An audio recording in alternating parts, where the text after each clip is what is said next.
स्वागत है। और आज हम लोग पढ़ेंगे क्लास 12 भौतिकी अध्याय 2 के विषय में। अध्याय 2 का ये पहला भाग होगा, जिस अध्याय का नाम है गॉस का प्रमेय।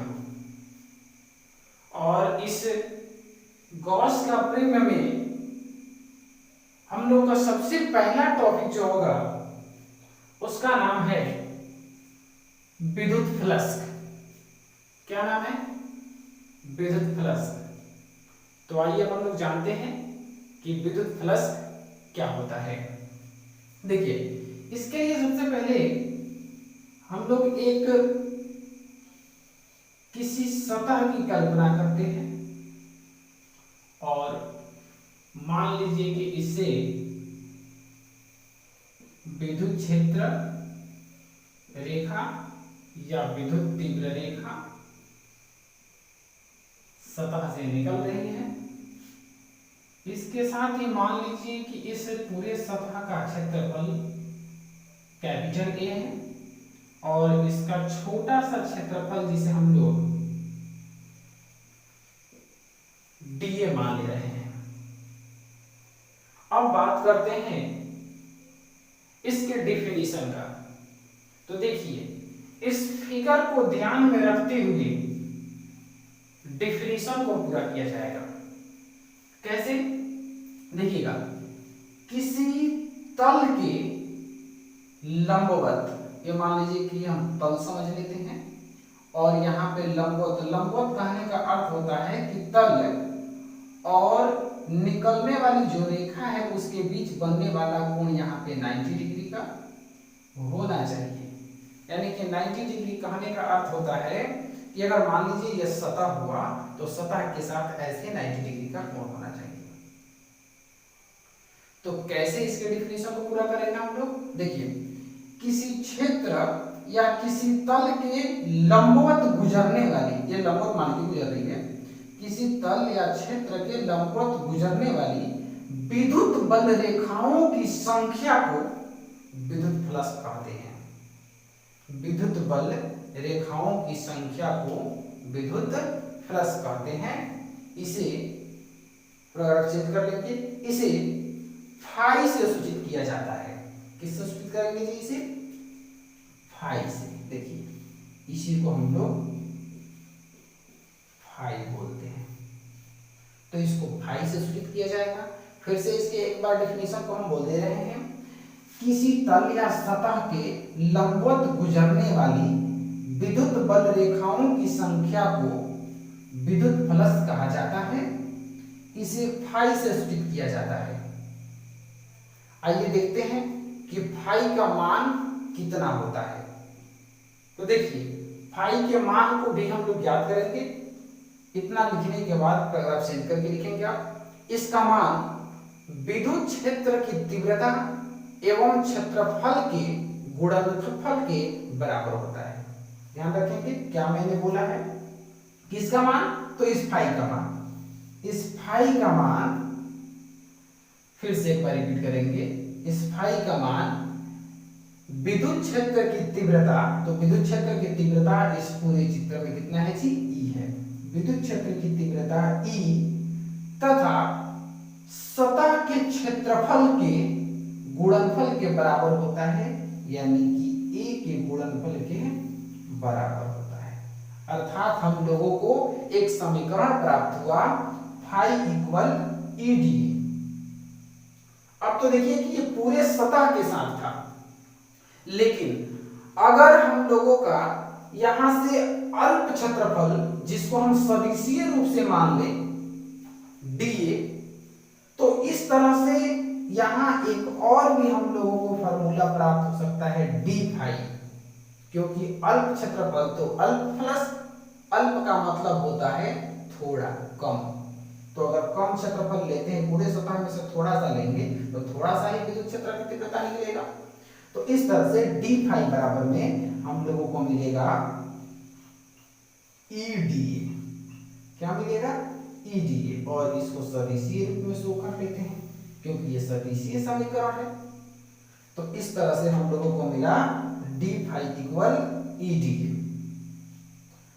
अब हम बात करते हैं इसमें कुछ प्रमुख बात जो होती है उसका। जैसे देखिए, इसको नोट बिंदु में समझेंगे हम लोग। मान लीजिए कि ये सतह है और इस सतह के साथ जो भी तीव्रता निकला हुआ है,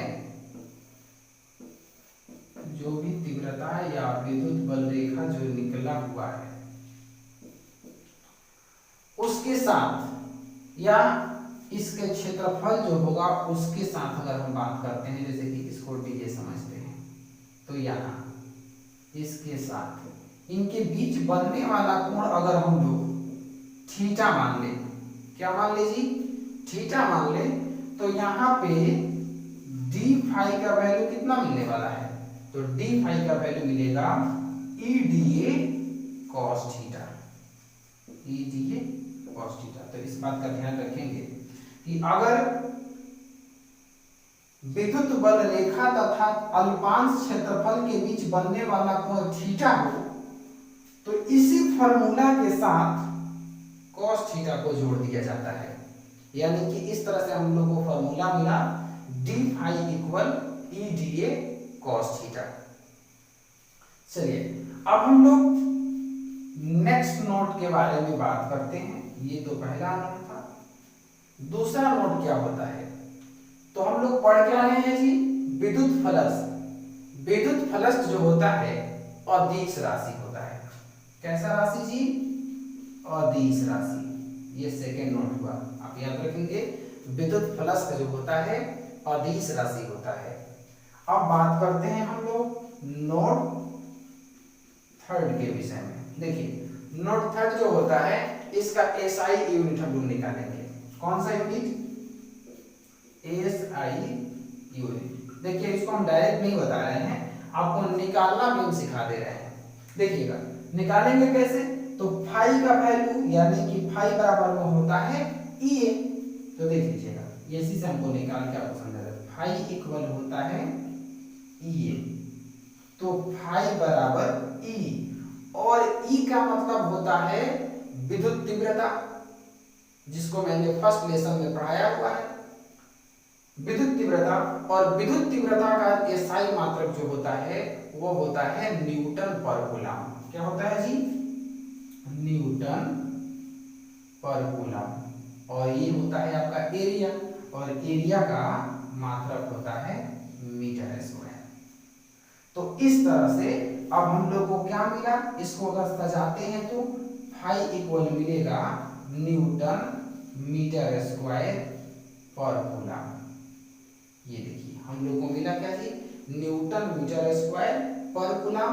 और इस पूरे टोटल को, न्यूटन मीटर स्क्वायर पर कूलम को एक दूसरे नाम से भी जाना जाता है, एक दूसरे मात्रक के नाम से भी जाना जाता है। इसको हम लोग बोलते हैं VM, यानी कि वोल्ट मीटर। क्या बोलेंगे इसे, वोल्ट मीटर के नाम से जानेंगे। ध्यान रखेंगे, ये ऑब्जेक्टिव के लिए काफी इंपॉर्टेंट होता है। अब बात करते हैं हम लोग इसके बीमा का। देखेंगे कि इसका बीमा कितना होता है। इसका बीमा ml⁻3, देखिएगा m यानी कि पावर में 1 कहेंगे या नहीं भी कहेंगे, तो ml⁻3 t-3 और a-1 होता है। यानी कि इसका बीमा कितना होता है जी, ml⁻3 t-3 और a-1 होता है। तो ये था आपका विद्युत फलस्थ। गॉस प्रमेय जो चैप्टर है उस चैप्टर का सबसे पहला हेडिंग्स है, जिसको हम लोग विद्युत फलस्थ के नाम से जानते हैं। और ध्यान रखेंगे, हम लोग को इस चैप्टर में गॉस प्रमेय पढ़ना है, लेकिन इस प्रमेय को पढ़ने के लिए हमको कुछ मूल बात जाननी पड़ेगी, तभी जाकर के गॉस प्रमेय समझ में आ पाएगा। इसलिए मैं आपको डायरेक्ट गॉस प्रमेय नहीं बता रहा हूँ, इसके पहले कुछ पढ़ा देता हूँ, उसके बाद ही गॉस प्रमेय के बारे में जिक्र करेंगे। तो ये विद्युत फलस्थ हो गया। अब हम लोग बात करेंगे समतल कोण के बारे में। आइए देखते हैं समतल कोण क्या होता है।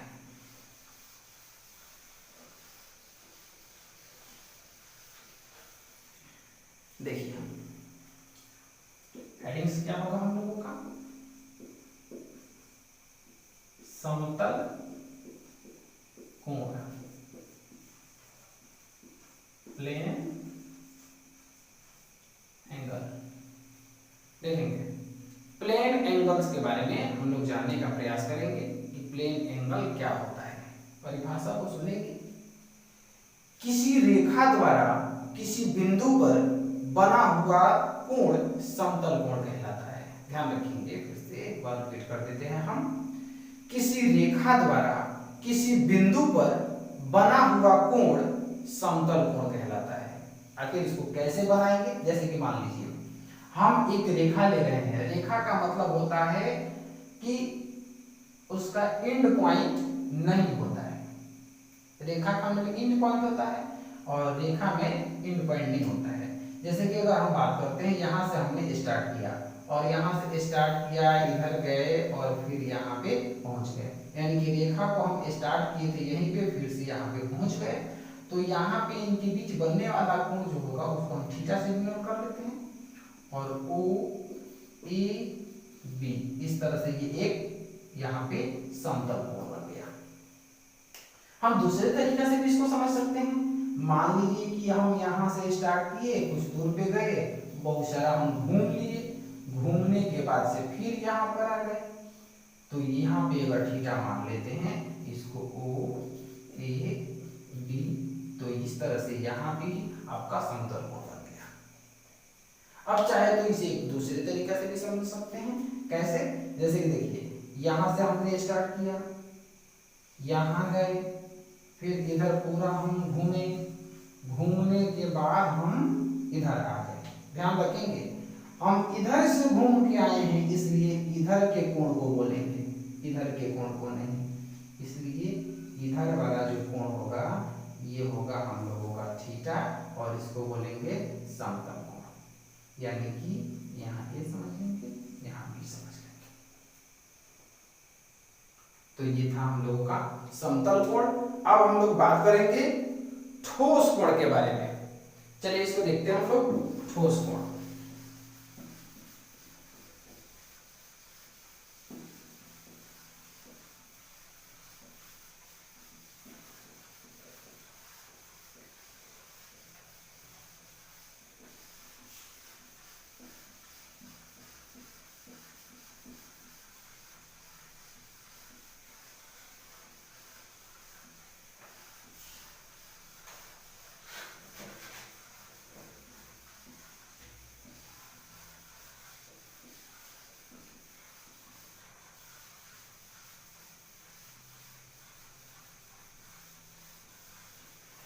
क्या पढ़ना है जी हम लोग को इसके बाद? ठोस कोण। देखिएगा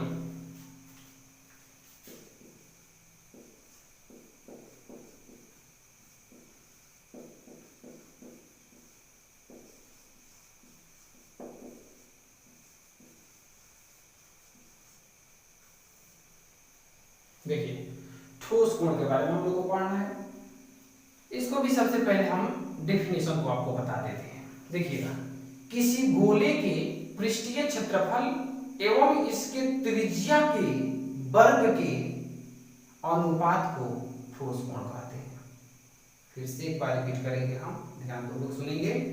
किसी गोले के पृष्ठीय क्षेत्रफल एवं उसके त्रिज्या के वर्ग के अनुपात को ठोस कोण कहते हैं।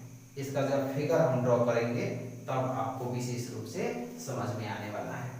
जैसे देखेंगे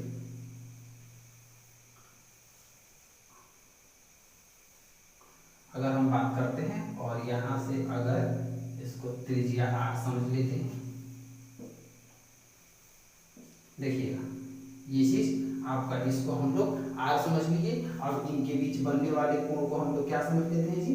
थीटा समझ लेते हैं। और मान लीजिए कि इस गोले का सतह का क्षेत्रफल जो है dA cos थीटा है और यहाँ पे अल्पांश जो है उसको हम लोग dA समझते हैं। तो इस तरह से अब हम लोग इसके बारे में, ठोस कोण के बारे में पढ़ेंगे। फिर से डेफिनेशन को समझेंगे हम लोग। किसी गोले के पृष्ठीय क्षेत्रफल एवं इसके त्रिज्या के वर्ग के अनुपात को ठोस कोण कहते हैं। इसको अच्छा से अगर समझना है आपको तो इसके लिए एक और फिगर की आवश्यकता पड़ेगी। जैसे कि हम इसके लिए एक फिगर और बना रहे हैं, देखिए। और यहाँ पे हम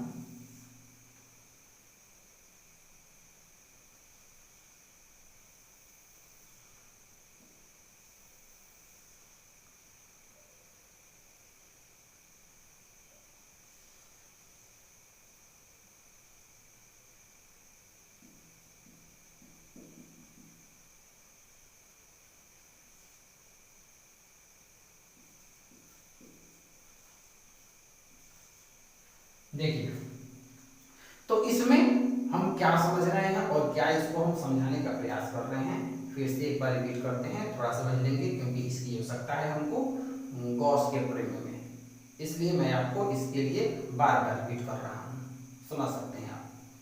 किसी गोले के, अब जाके थोड़ा सा आपको डेफिनेशन समझ में आने वाला है। किसी गोले के पृष्ठीय क्षेत्रफल, देखिएगा ये पृष्ठीय क्षेत्रफल है, किसी गोले के पृष्ठीय क्षेत्रफल एवं इसके त्रिज्या, तो मान लीजिए कि यहाँ पे मूल बिंदु होगा तो इसकी त्रिज्या हो जाएगा, त्रिज्या के वर्ग, वर्ग का मतलब स्क्वायर, वर्ग के अनुपात को ठोस कोण कहेंगे।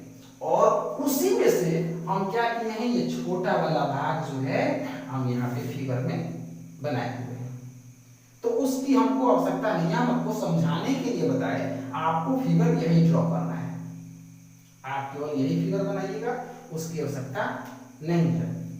अब देखिए हम क्या बोले हैं ठोस कोण के बारे में, तो ये तो हम लोग जान लिए। अब इसको जानते हैं किससे सूचित करते हैं, तो ठोस कोण को हम लोग सूचित करते हैं W से, किससे जी, W से, यानी कि इसको छोटा W बोल सकते हैं, W से सूचित करते हैं। देखिए अब W के बारे में बात करते हैं कि इसे हम जब W से सूचित करते हैं, और हमेशा हम देख रहे हैं कि इस फिगर में DA लिए, DA का मतलब छोटा सा क्षेत्रफल, अल्प क्षेत्रफल, जब अल्प क्षेत्रफल लेंगे तो कोण भी कितना होगा हम लोगों का, अल्प होगा, इसलिए इस चीज को हम लोग DW लेंगे। और DW में हम बोले थे कि क्षेत्रफल तथा त्रिज्या, तो क्षेत्रफल इसका क्या है, DA cos थीटा, क्षेत्रफल हो गया DA cos थीटा। दूसरा क्या बोले हैं, त्रिज्या का वर्ग, त्रिज्या का वर्ग का मतलब r स्क्वायर, तो r स्क्वायर कर लेंगे, और अनुपात, तो अनुपात का मतलब यहाँ बट्टा होता है, हम समझ लिए कि किसी गोले के क्षेत्रफल तथा त्रिज्या के वर्ग के अनुपात को ठोस कोण यानी कि DW कहते हैं। तो इस तरह से हम लोग को मिला DW equal DA cos theta by r square, इसको इक्वेशन फर्स्ट आप याद रखेंगे, इसकी आवश्यकता जो है हमें गॉस प्रमेय में होगी, इसलिए इसको आप याद रखेंगे, तभी जाकर के आपको विशेष रूप से समझ में आने वाला है, नहीं तो नहीं आ पाएगा। देखिए अब हम लोग जान लिए DA cos थीटा हो गया। अब यहां मान लीजिए कि यहाँ थीटा था, इनके बीच बनने वाला कोण थीटा था, तब तो हम cos थीटा रखे थे, लेकिन अगर इसकी आवश्यकता ना हो, मान लीजिए कि थीटा है ही नहीं, बीच में बनने वाला कोण नहीं हो, तो हम लोग को केवल क्या मिलेगा, DW बराबर DA अपॉन r स्क्वायर, यानी कि DW बराबर DA बटा r स्क्वायर केवल मिलेगा, और इसे याद रखेंगे इक्वेशन सेकंड के नाम से। तो इस तरह से हम लोगों का ये था ठोस कोण।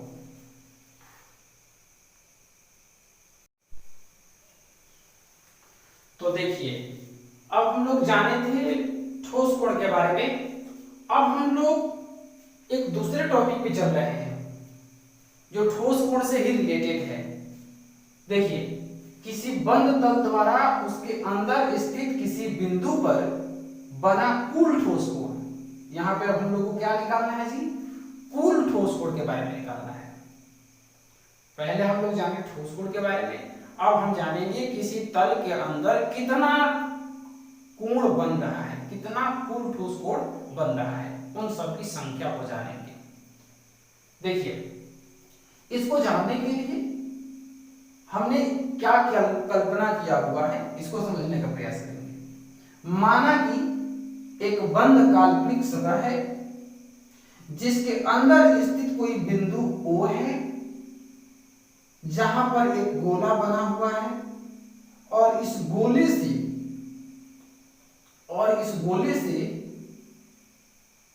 कुछ दूरी पर, यानी कि इस बंद सतह के किसी एक हिस्से पर क्षेत्रफल जो है दिए है, जिसको हम लोग अल्प क्षेत्रफल बोलेंगे, अल्पांश क्षेत्रफल बोलेंगे। और इस गोले के अल्पांश क्षेत्रफल dw पर हमें कुल ठोस कोण का मान निकालना है, जैसा कि आपको चित्र में दिखाया गया है। तो आइए देखते हैं कुल ठोस कोण कैसे निकालेंगे। देखिए यहां पे हम लोग लिखेंगे हम जानते हैं। अब ये बात कहिएगा कि क्या जानते हैं। देखिए जानते क्या हैं, अभी थोड़ी देर पहले हम आपको इस तरह का समीकरण बताए थे, ठोस कोण के बारे में समीकरण बताए थे कि dw बराबर क्या होता है, बताए थे ना। देखिए तो dw बराबर बताए थे dA, बताए थे ना, dA बट्टा में क्या बताए थे r²। देखिए ना आगे कुछ देर पहले हम आपको बताए थे कि dw बराबर में होता है dA बट्टा में r²। तो उसी समीकरण से हम लोग निकालेंगे। यहां हम लोग अल्प क्षेत्रफल के लिए अल्प कोण निकाले थे, जिसका वैल्यू आया था dw। अब हम लोग यहां पूरे टोटल के लिए, टोटल गोले के लिए कोण निकालेंगे, यानी कि हमको क्या निकालना है, कुल ठोस कोण निकालना है। ध्यान रखेंगे, हम आपको इसके पिछले अध्याय में भी ये बात बताए थे कि जब भी फिजिक्स में कुल के बारे में बात किया जाए, किसी कुल चीजों का कैलकुलेशन करना हो, तो उन चीजों के लिए हम लोग इंटीग्रेशन करते हैं, समाकलन करते हैं। इसका भी समाकलन करेंगे। कैसे समाकलन करेंगे, dw इक्वल इंटीग्रेशन dA बट्टा r²। और ध्यान रखें एक पहचान सी हो, इस सवाल को बनाते समय हमको एक पहचान मिले, उस पहचान के लिए इस इंटीग्रेशन साइन पर यहाँ पे एक गोला बना देंगे। इसकी जरूरत तो है नहीं, आप खुद के पहचान के लिए बना सकते हैं। इससे फायदा क्या होगा कि ये समझ में आएगा कि हम किसी बंद सतह के लिए पढ़ रहे हैं। ये बार बार आपके माइंड में इंडिकेशन होगा कि हम किसके लिए पढ़ रहे हैं, तो बंद सतह के लिए, यानी किसी बंद सतह के लिए हम लोग कुल ठोस कोण निकाल रहे हैं। देखिए अब आपको बताए थे हम कि इंटीग्रेशन के साइन से d खत्म हो जाता है, तो केवल मिलेगा w इक्वल, और देखिएगा यहाँ पे 1/r², r का मतलब होता है त्रिज्या, और त्रिज्या जो होता है किसी गोले के लिए वो नियत राशि होगा। अनियत चीज का इंटीग्रेशन नहीं होता है, इसलिए वह इंटीग्रेशन साइन के बाहर आ जाएगा, यानी कि 1/r² को बाहर ले लेंगे, इंटीग्रेशन में बचेगा d। और देखिए w बराबर में मिला हम लोगों को 1/r² और इंटीग्रेशन dA। तो इंटीग्रेशन और d का अभी रहने देते हैं, या dA हम अभी कह सकते हैं। ये dA क्या है, किसका क्षेत्रफल है, तो ये गोला का, गोले के लिए यहाँ पे dw लिया गया था, ये पूरे ठोस कोण के लिए, और अल्पांश क्षेत्रफल लिया गया था dA। तो जब टोटल क्षेत्रफल लिया जाएगा तो गोले का टोटल क्षेत्रफल होता है 4πr²। क्या होता है, 4πr²। ध्यान रखेंगे, छोटा सा क्षेत्रफल लिए थे तो dA था, और पूरे गोले का ले रहे हैं तो उसका गोले का वैल्यू कितना होता है क्षेत्रफल का, 4πr²। और ध्यान रखिए अब कि w बराबर 1/r², और यहाँ इंटीग्रेशन करना है हम लोग का 4πr²। थोड़ा ध्यान दीजिएगा, सोचिएगा, 4 भी आपका नियत है, पाई यानी कि पाई का मतलब भी होता है 22/7, ये भी नियत है, और r त्रिज्या गोले का ये भी नियत है, यानी कि सब आपका नियत हो गया, और नियत का इंटीग्रेशन नहीं होता है, इसलिए सभी इंटीग्रेशन से बाहर आ जाएगा, इंटीग्रेशन का साइन खत्म हो जाएगा, यानी कि इनटू में बचेगा 4πr², और इस तरह से आर स्क्वायर से आर स्क्वायर कैंसिल हो जाएगा, तो W बराबर क्या मिलेगा, 4 पाई मिलेगा। क्या मिलेगा जी, 4 पाई। अतः हम क्या यहाँ पे निष्कर्ष पर पहुंचे हैं जी, कुछ निष्कर्ष पे आप लोग पहुंचे। हाँ, निष्कर्ष पर यही पहुंचे कि किसी गोले पर बना हुआ कुल ठोस कोण का मान कितना होता है जी, 4 पाई होता है। क्या होता है, तो यहां लिखेंगे अतः किसी गोले पर बना कुल ठोस कोण का मान 4 पाई। लेकिन एक मात्रक भी होता है, मात्रक यानी कि जब ठोस कोण है तो इसके लिए मात्रक होता है एस आर, यानी कि एस्टे रेडियन। एस आर रेडियन हम लिख सकते हैं, एस रेडियन, एस रेडियन, एस्टे रेडियन होता है। इस बात को याद रखेंगे क्योंकि इसको भी हम पूछेंगे गॉस प्रमेय पढ़ाते समय। जब गॉस प्रमेय पढ़ाएंगे तो कि आपका कुल ठोस कोण का मान W बराबर में कितना होता है, तो इसको हम लोग समझेंगे 4 पाई होता है। तो अब हम लोग ये जान चुके कि ठोस कोण का मान कितना होता है, कुल ठोस कोण का मान कितना होता है, इसके साथ साथ विद्युत फलक कितना होता है। ये तीनों चीज आप निश्चित रूप से याद कर लेंगे, जिसकी आवश्यकता हमें गॉस प्रमेय में है, और इसको हम लोग नेक्स्ट वीडियो में देखेंगे। तब तक के लिए धन्यवाद। और अगर मेरा पढ़ाई जो है आपको समझ में आ रहा हो तो मेरे चैनल को सब्सक्राइब करें, लाइक करें, शेयर जरूर करें। धन्यवाद।